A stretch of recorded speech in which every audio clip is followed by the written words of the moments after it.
Welcome everybody to my podcast, Big Little Small Talk. I'm Megan O'Hara-Sullivan and I love to talk, but I also love to listen. If you're new here, welcome. Thanks for joining me today.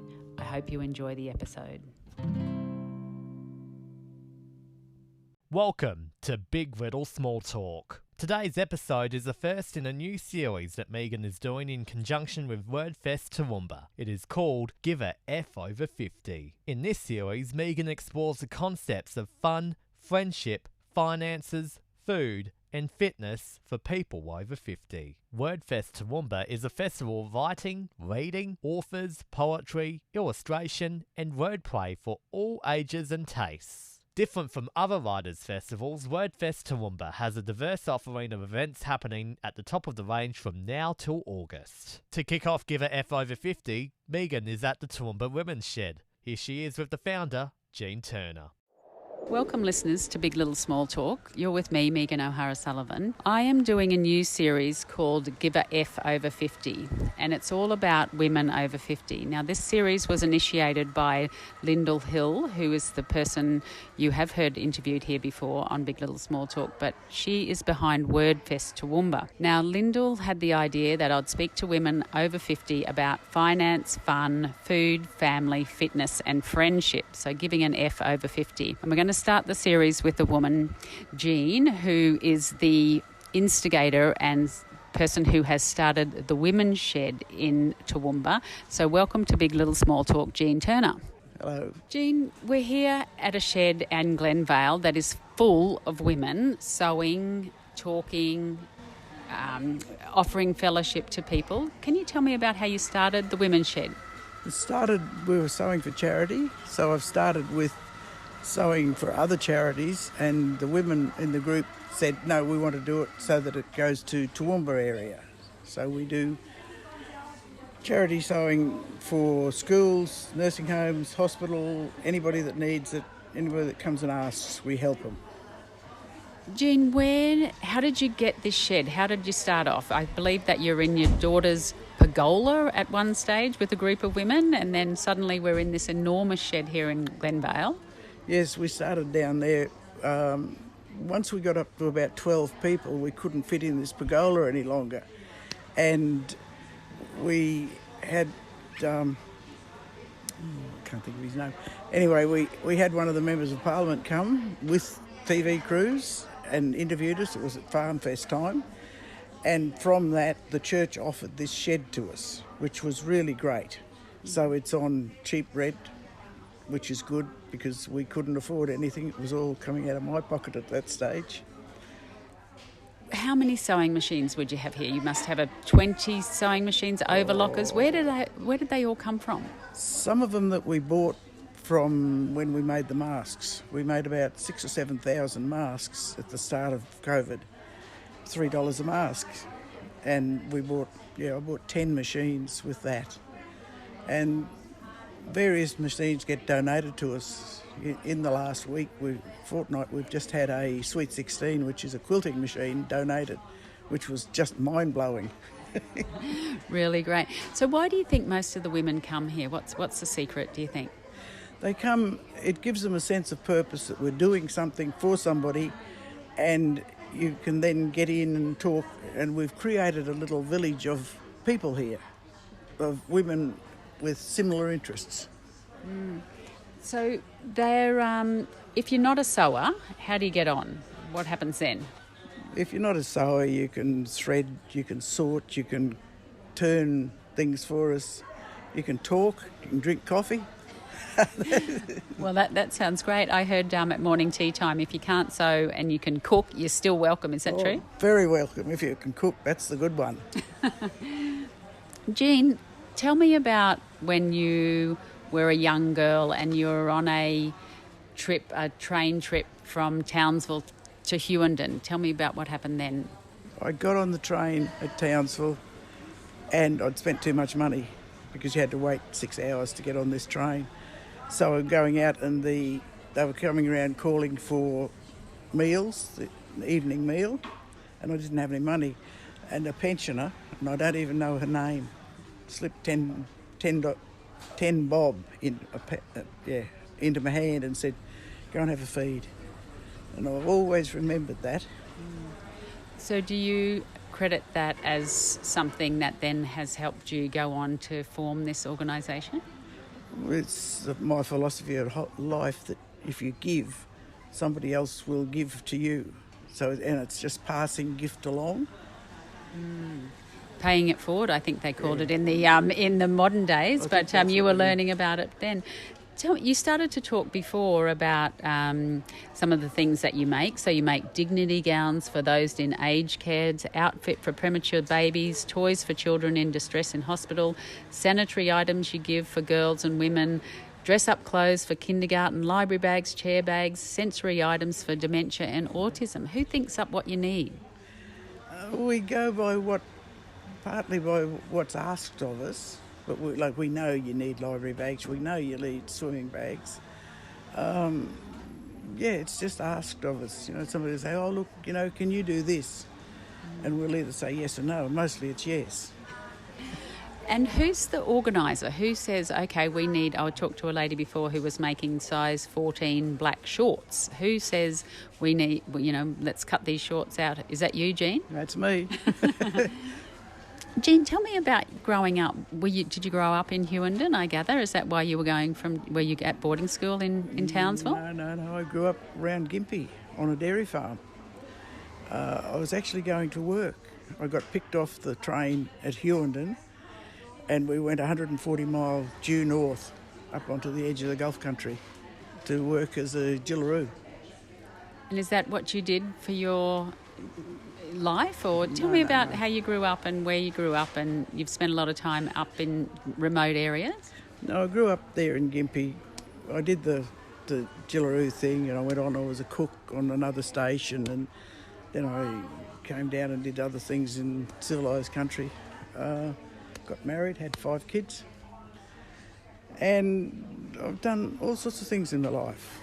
At one stage I was selling fish off the back of a truck here in Toowoomba. Did a bread run in Toowoomba when we still delivered bread door to door. And I went north probably when I was about 55. I think I went north, and I was working on Aboriginal communities as a finance officer, or women's coordinator, storekeeper, and burbled along, did all sorts of funny things. So what does those themes that I did the introduction, we were talking about finance, fun, food, family, fitness and friendship. I guess this women's shed has covered the friendship bit, I guess. Yeah, it covers the friendship, yeah. So tell me about women over 50 and finance. What do you think is the most important thing that women need to be aware of? They need to be aware of, it's so hard. A lot of women over 50 divorced, lost their husband one way or the other, on a pension. They've got no money. That's a very, very hard life to rent in this society. And I feel I've got a couple of members here that are really on borderline. If the rent goes up another $25 a week, they're gone. So what do? They go out and live in the street. Who knows? That's hard. Like, I've got a family that will look after me if I need it. What was the critical thing that you were teaching those Aboriginal women in those communities? Was it sustainability, how to look after yourself? With the Aboriginal women, it was stand up and be proud you're a woman. Throw your tits out and stand tall. You have a part in society. You raise the kids, you raise them to the best of your ability. We were talking a little bit about the difference between, and not that it's a competition, between men's sheds and women's sheds. What do you think is the real difference there?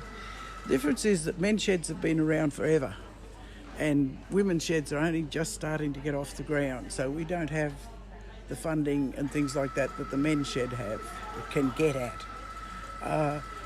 The general public opinion is, well, men need company, but women are right. But no, women need company too. They need their own kind to get and be with. And you don't have to do anything here. You've just got to be there, and if they want to talk, they talk. And they mightn't talk to me, but they'll talk to somebody. and it just improves their mental health and their sense of well-being.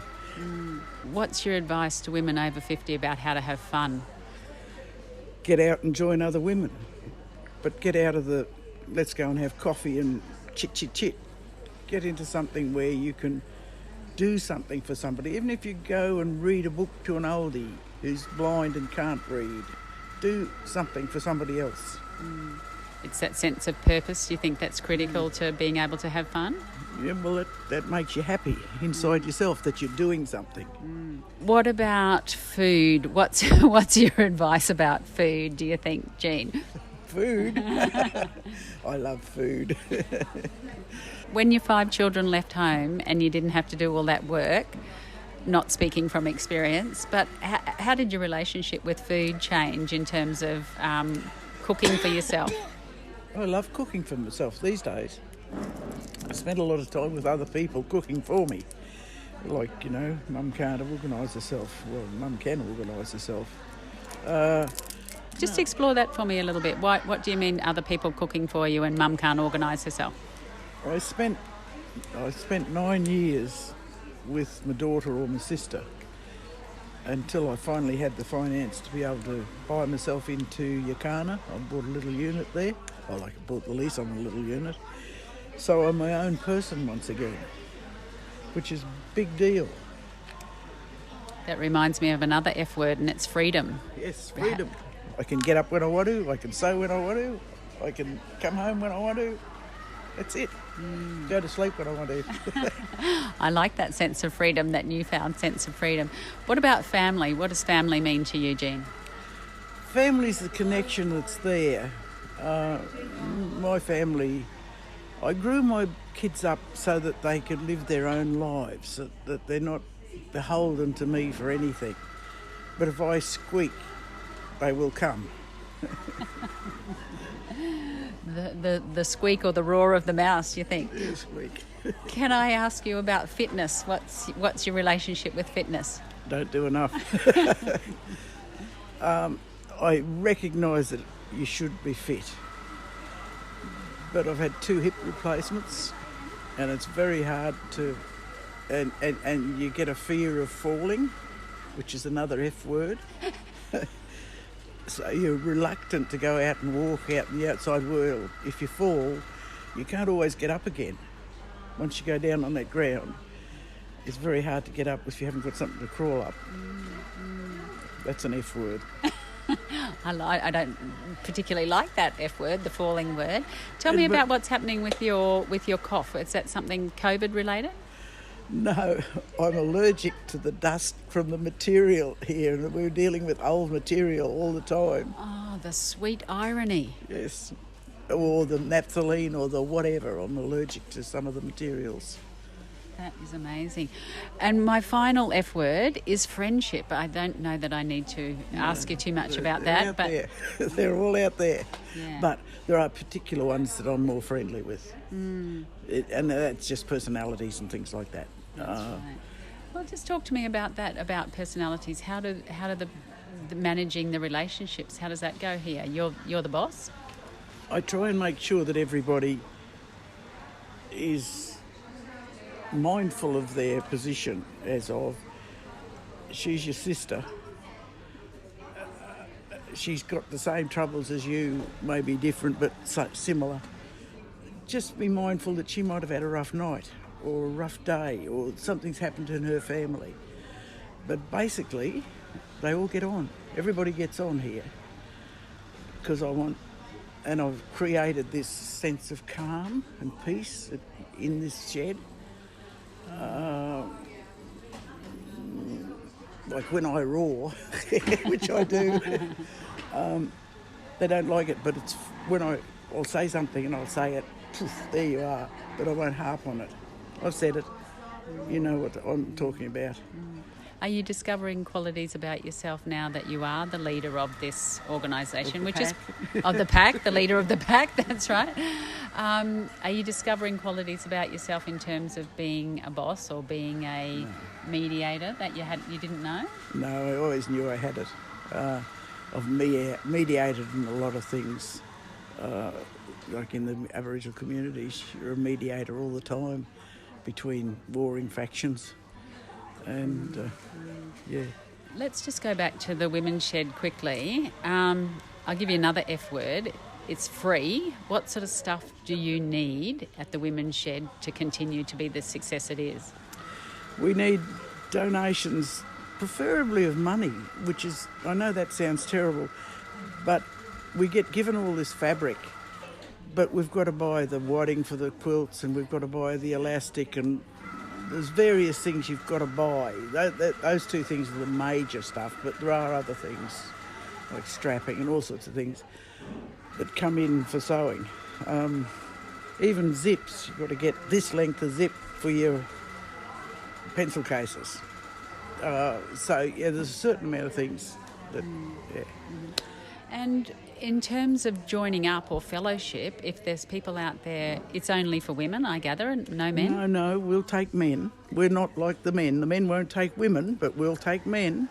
If they want to come and join the group, learn to sew, or they can sew, which quite a lot of men can sew, they're welcome to join us. Not just females? Not just females. It's fairly scary if you walk in and you're one male and there's 30 females, but yeah. Okay. And if someone's out there and they're listening and they want to get involved, how would they get involved, Jean? Just ring my phone number and, yeah. Look up the Women's Shed on Facebook? Yeah, Google the Women's Shed. You'll find us.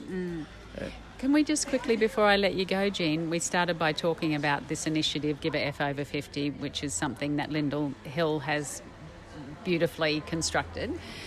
Tell me about the bears that you're making for WordFest. They're just soft stuffed bears. We call them Gowrie bears. They're about 25 centimetre high. They're in Toowoomba purple, violet, whatever you call that colour. And they're going to get a little bit of tartan put on them by somebody else, and they'll be up for sale. What's the significance of the tartan? It's a Toowoomba tartan that Lyndall's had made, especially for this great cost. So there's only going to be a little bit of tartan on them. I'm not too sure how big a bit. Mm-hmm.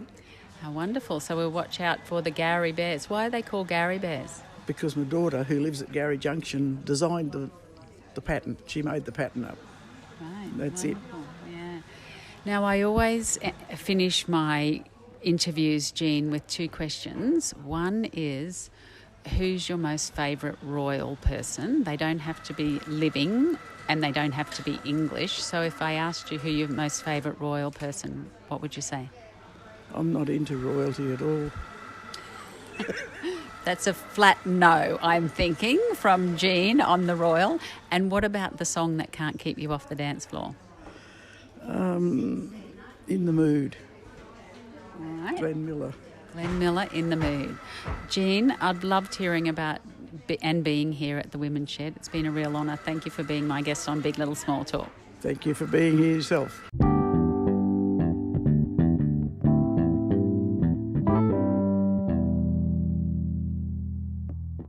I'll just remind the listeners that they're on 4DDB and you're with me, Megan O'Hara-Sullivan, and we're in that segment called Big Little Small Talk. I'm out at the Women's Shed at Glenvale and I've got my next, we won't say victim at all, my next participant, and her name is Marianne Begor. Welcome along to Big Little Small Talk, Marianne. Thank you very much. It's a pleasure to be here. Now, this is the series that I'm doing called Give an F Over 50, and it's about women over 50 and just talking about their views on food, fun, fitness, family, friendship. But I want you to start for me, as we're just talking before we started this recording, about your little granddaughter. What's her name? Her name's Fern. Fern, another Yeah. F word. Are you a grandmother of many children? I've got 6 grandchildren. 2 live here, 2 in America and 2 in Darwin. Okay. So don't see them often. No, not as often as you'd like. Marianne, you have retired now. What Yes. sort of work did you do? I was the manager of St Vincent de Paul in Ruthven Street for 28 years, and before that a volunteer at the same store. Left there and joined the Women's Shed. And what was your motivation to come? I would have thought you'd had enough of sort of corralling volunteers and dealing with different personalities and things. Tell me about your relationship with the Women's Shed. Before I came to the Women's Shed, I knew Jean because she was actually a volunteer at Vinnie's as well. So once I had no job, she knew I sewed. So as soon as she heard that my job was gone, she rang me and said, "Get in your car now. We're having morning tea. Come out, have a cup of tea and see what you think." So I did that in the middle of 2020, in the middle of COVID and everything else. Came out here, was welcomed into this world, and I've never left. How often would you come out to the Women's Shed? I come out 3 days a week when I'm in Toowoomba. I do a lot of going to grandchildren, but when I'm in Toowoomba, I spend 3 days a week out here. If Jean's really pushed, I might come the fourth day and cut some stuff out for her, or if she's looking for company on a quiet day, I come along, and both of us are at the back of the shed cutting out, so we do a lot of chat between us and just listen to the chat that goes on in the rest of the shed. Yeah. But it's a great place for friendship. Well, that leads me into quizzing you now about my F words. So what is friendship to you? There's the friendship here. What about friendship outside the Women's Shed? Outside the Women's Shed, I probably lost a lot of friends when I was working because it was full on, but I did make a lot of very good friends in my job. Some of those ladies I don't see very often, but when you do see them, it's like you saw them yesterday. They'll catch up, we'll have a cup of tea, we'll have a bit of a whinge about our husbands and our families, and talk about all the good things that we're doing, where we're dreaming and we might end up in our life. And it's just nice to know that there's people out there that take you as they find you. And Just as you said that, dreaming about where we'll be, I thought of the words far away. Is that where you want to be? Oh, the beach would be nice, somewhere on the beach, but that's maybe not always going to be what's going to happen, but you can dream. That's true. You started to talk about your family before. How many children have you got, Marianne? I've got 3 children, 2 sons and a daughter, who were all educated here in Toowoomba and, of course, packed their bags and left. They haven't come back. There's the one has we come all back. Say that we're never coming back to Toowoomba. And they all said that, but one actually has come back, and he's built a house at Hodson Vale and lives at Hodson Vale with his family. So he's back. The others, no, they just keep getting further and further away. What's the relationship with a grandchild like? I'm not a grandmother yet, but I'm desperate for grandchildren. They're all different. We probably had a really lovely relationship with Max, who lives here. He's our first grandchild, and I think the first grandchild is always a special thing. But then my daughter, who as you've only got sons, you wouldn't understand, but my daughter allows you to do a lot because you're mum. So I probably have a big relationship with her 2 children, because from the minute they were born, I was hands-on. And she does not stop me from doing whatever I need to do. She's got a son and a daughter, and her son, who is actually a member of the Women's Shed, he's 10. We have a very close relationship. So he's my saviour and I'm his saviour, basically. So we probably see them every month, more so than we see anybody. And the other 2 little people, well, they're in America now, so that's a bit more of a challenge to see. So, yeah. Being a mother of 5 boys, I do wonder about how I'm going to go as a mother-in-law. And my own mother-in-law was the type of mother-in-law who would come and she'd start ironing or folding up or doing the washing up.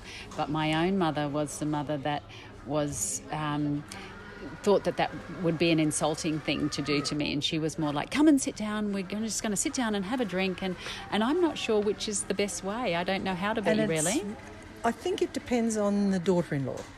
Some, like I can go to my daughter Kate in Darwin, do all the housework, do everything that needs to be doing. She's grateful. She comes home from work and says it's nothing nicer than walking in the door and everything's beautiful.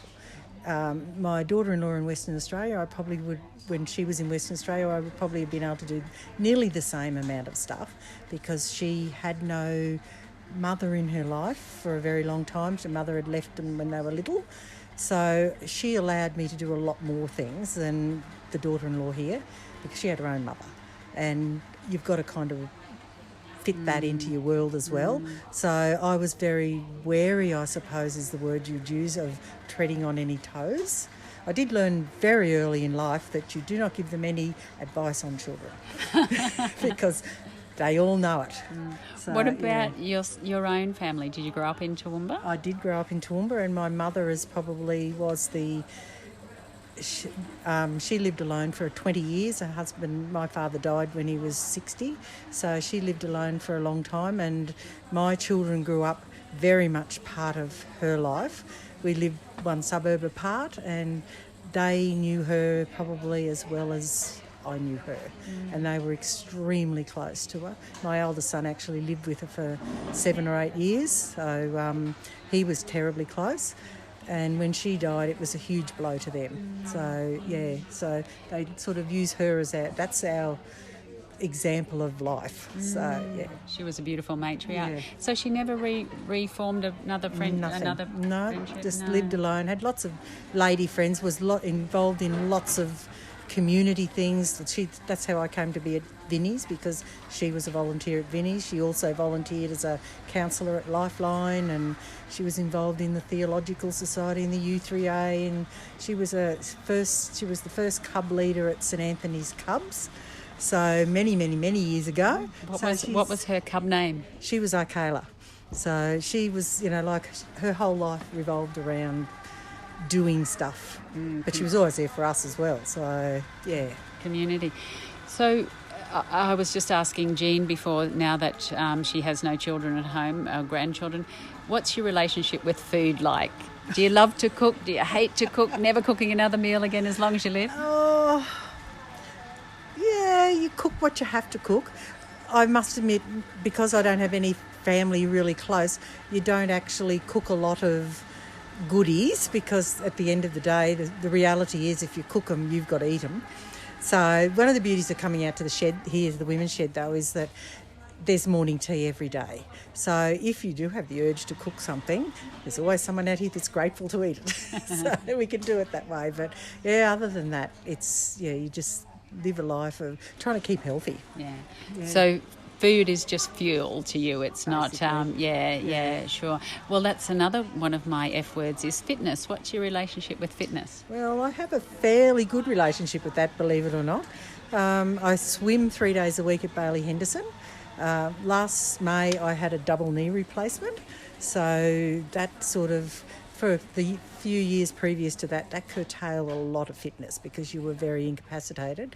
But before that I was a gym goer every day, and then once that happened, of course, you get to the point where you can't do any exercise, so the weight goes on, you're sitting around, you're feeling sorry for yourself. So since all that's happened, I went to Integrated Living, which is I don't know whether you've ever heard of Integrated Living. It's at the Westridge Shopping Centre. It's a place for older people to do their rehab and stuff. I went there for probably 12 months, and I've now joined a place called Better Movements, which my hubby and I are both going to and doing a couple of days a week, basically rehab at this point, but hopefully we'll get to more than that. But yes, and but the pool at Bailey Henderson is a bit like coming here. It's a mental chat, swim, chat, and but a good place to go with a good group of people. That's interesting. I was going to ask you about finance too. You said that you worked as a volunteer for a long time at Vinnie's before you were employed. What's your advice to women over 50 and their finances? I think if you're over 50, it's a scary world out there for people that are older. I'm very lucky. I'm in a position where I've got a husband and he still works. He's in the transition to retiring, but he's still working, so we still have money coming in. We're financial. Like when I lost my job in 2020, there was no decision that I had to go and find another job because we needed to have that money. It was a case of him saying to me, you don't need to go find a job, just retire and go and do something you want, which is a pretty amazing thing to be able to do without thinking about it. But then I come here and I hear ladies here talking that are on their own, their husbands have left, they're financially struggling, they're flat out paying their rent, and I just go home every day and think how lucky I am that I'm not in that situation. And hopefully we'll never be in that situation. Yes, they say that we're only ever one paycheck away from being homeless, and they say the biggest demographic of homelessness is women over 50. Yeah. We're just about at the end of our time together, Marianne. I'm going to ask you my last question, and the second last question, and it is, who is your favourite royal person? I liked the Queen. I thought she was the epitome of elegance. She put up with a damn lot at the end of her life with her family and things and the world and everything else, but she's always stood there, she always smiled. Right up to the day before she died, she was still standing there. So, and she was too. She was standing there greeting the new British Prime Minister, wasn't she? That's quite amazing to think of how ill she must have been to get up out of bed and put all those clothes on, makeup on, hair's done. I couldn't even imagine doing that if I was unwell. So, hats off to her. Yeah, the Queen. Yeah. What about for you, Marianne, if this song comes on, it's just not going to keep you off it's not going to keep you off the dance floor? I'm probably from the old school of songs where you actually can understand the words. I probably like Hallelujah sung by Katie Lang. That's my go-to song. That's right. That was a beautiful song. I wonder what's happened to Katie Lang these days. Oh, goodness knows. Like the last time I saw her do that was when after the bushfires. She was out here to do the fire appeal, and she got on stage and sang that with bare feet, long caftan, and sang that song. And I thought, this is my world of singing. Yeah. Well, that's another F where we can land on is after the bushfires. Heaven help us if we ever get them again. But thank you so much, Marianne, for spending time with me here today at the men's shed. Wash my mouth out. At the women's shed, and being such an integral part of it. I think you're playing such a big part in a lot of women's lives being here. Marianne, thank you very much. It's very enjoyable being here. It's lovely. Thank you very much.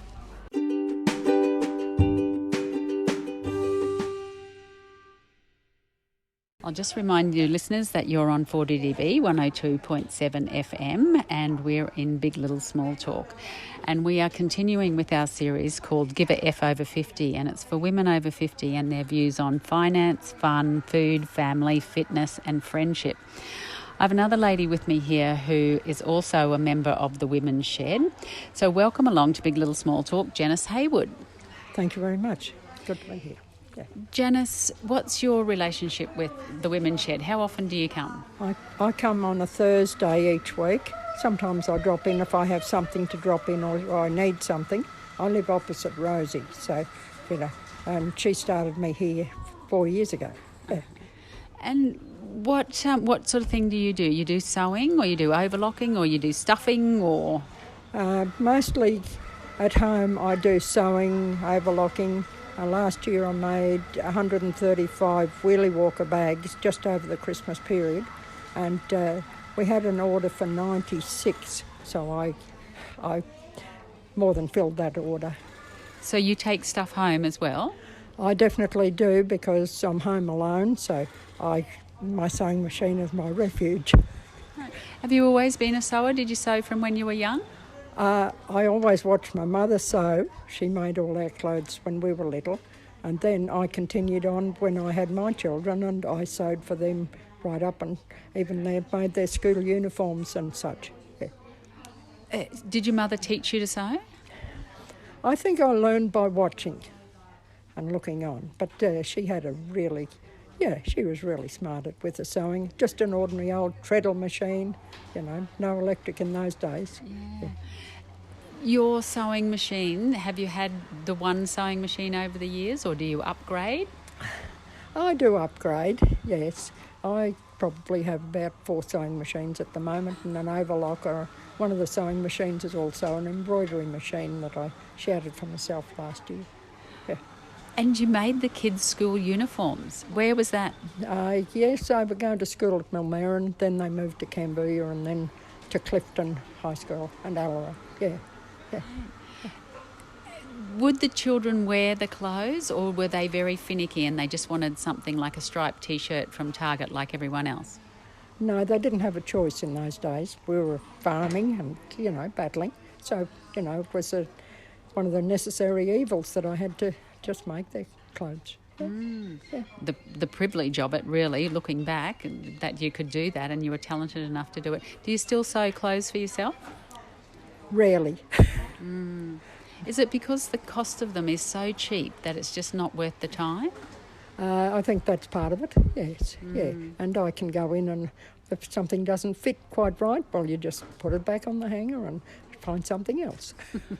Too much choice. Janice, you said that you were farming out in Millmerran, and how many children have you got? I've got 2 children. My daughter Helen lives in Sydney, has done for about the last 38 years, and I have a son on a property at Allora still, and he's doing his own thing there now. Yeah. You're glad that the farming has continued in the family? Absolutely, yes. That's another F word, isn't it? And what about grandchildren? Any grandchildren? I do have 3 grandsons and identical twin great-grandsons, yes. But they live in Tamworth and they only visit, but they soon know me when they see me. What's your relationship with food now that you're a woman on your own? What's that like? Well, I try and make myself cook every other night. Sometimes it might be, the leftover veggies from the previous night, but I try and I'm pretty good on the fish.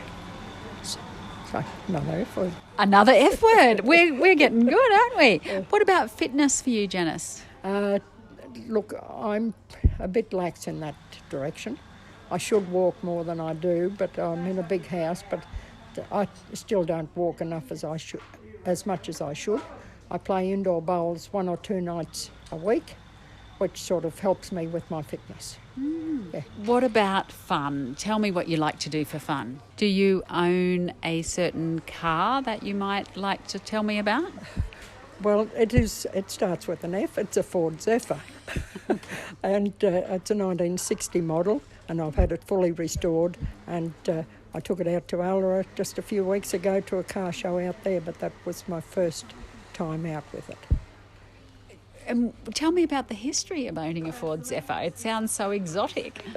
Well, when we were first married, 60 years ago, we owned a Zephyr, and then when the family was coming along, we had to convert to a sedan because the Zephyr was a utility.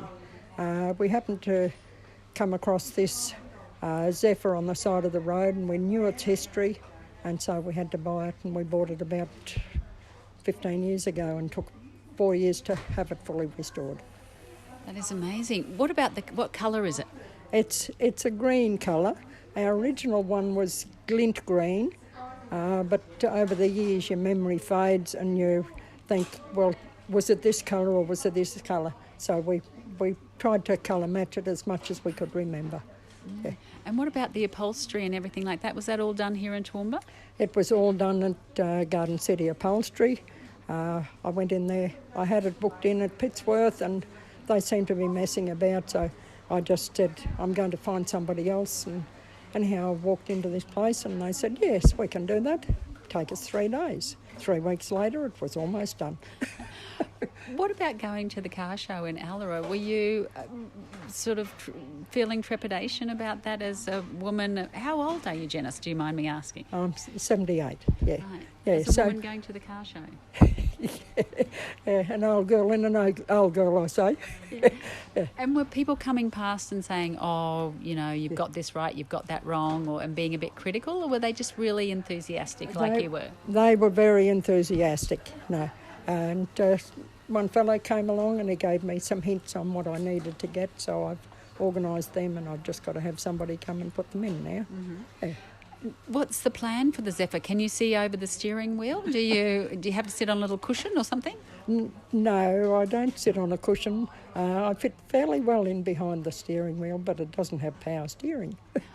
It's Armstrong steering, they class it. I like that. So you're really building up your muscles as you're turning. And do you notice people sort of looking at you as you're driving it, and it gives you a sense of pride? Oh, definitely. Yes, very much so. Yeah. Tell me about your relationship with finance, Janice. Has it been over? You said you were struggling when the kids were younger. What's your advice for women over 50? I'm in the fortunate position that when we sold the property, I was able to buy the house of my choice, and it is a big family home, and I'm looking at downsizing and moving into a over 55s village in the next few months. Yeah. And I would imagine that you said that your husband died a few years ago. Had it always been a fairly traditional relationship where he had looked after the finances and suddenly you're not really sure what's happening? No, I always looked after the bookwork, and when we were on the property at Allora, we were running a business from there, and I always did the finances and kept an eye on what was going on, and if we needed a big item, well, we talked about it, and then we decided how we'd go about purchasing a tractor or a baler or whatever we needed. Yes. All about the budgeting, was it? Absolutely, yes, yes. Yeah. I want to finish on friendship. Aside from your friendships that you have here, you mentioned about doing the bowls. Are you out and about a fair bit? Not a lot at the moment, but when I was at Allora, I was in the CWA, and I still continue on with those friends. Yeah. Whereabouts did you grow up, Janice? Did you grow up in Toowoomba area? Toowoomba area. My first home was in Cambodia, lived there until I was married. Moved to Mulmerran for 10 years, 6 years back at Felton, and then we purchased our own property at Allora, and were there for 40 years. So we're nearly finished, Janice. I just want to then revisit your time coming here. What do you get out of coming to the Women's Shed? I get a lot of friendship. People, I've been off for about 3 weeks, and people have welcomed me back, arms around. Yeah, big hug. Glad to see you. Yeah.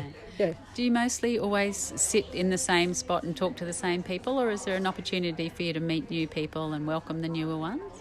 Yes, absolutely. Yes, I don't always sit in the same spot. I sometimes just do the stuffing or just do whatever's needed to, sometimes there's things that need to be stitched, and so I just do whatever I think needs to be done. And today I'm making swimming bags. Yes. Okay, wonderful. Now we've run out of time, but I always finish my interviews with the same question, and it's, as someone who has seen a little bit and know a little bit about different things, seen the whole reign of Queen Elizabeth, who is your favourite royal person, Janice?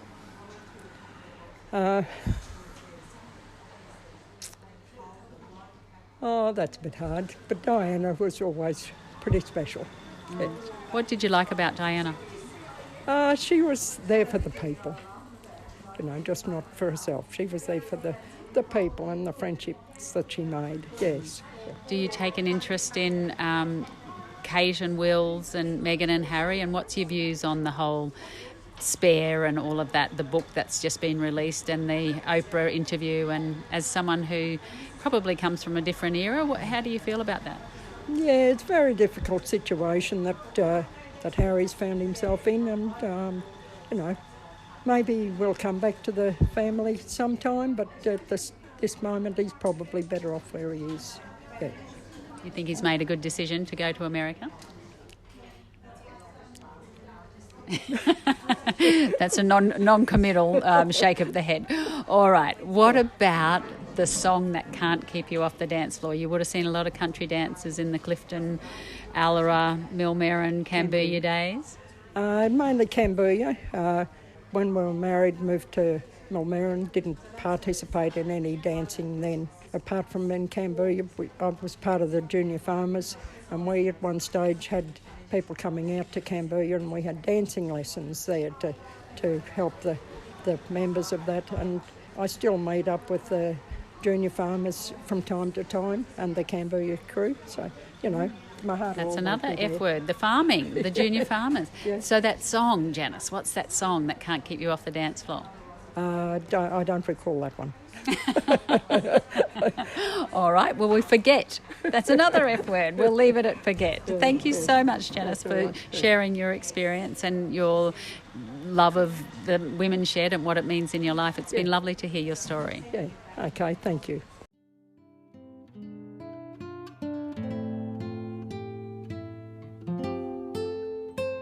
That's it for this week. Thanks for joining me on Big Little Small Talk. I hope you can make the time to join me next week. If you've enjoyed this episode, please subscribe on your favourite podcast app.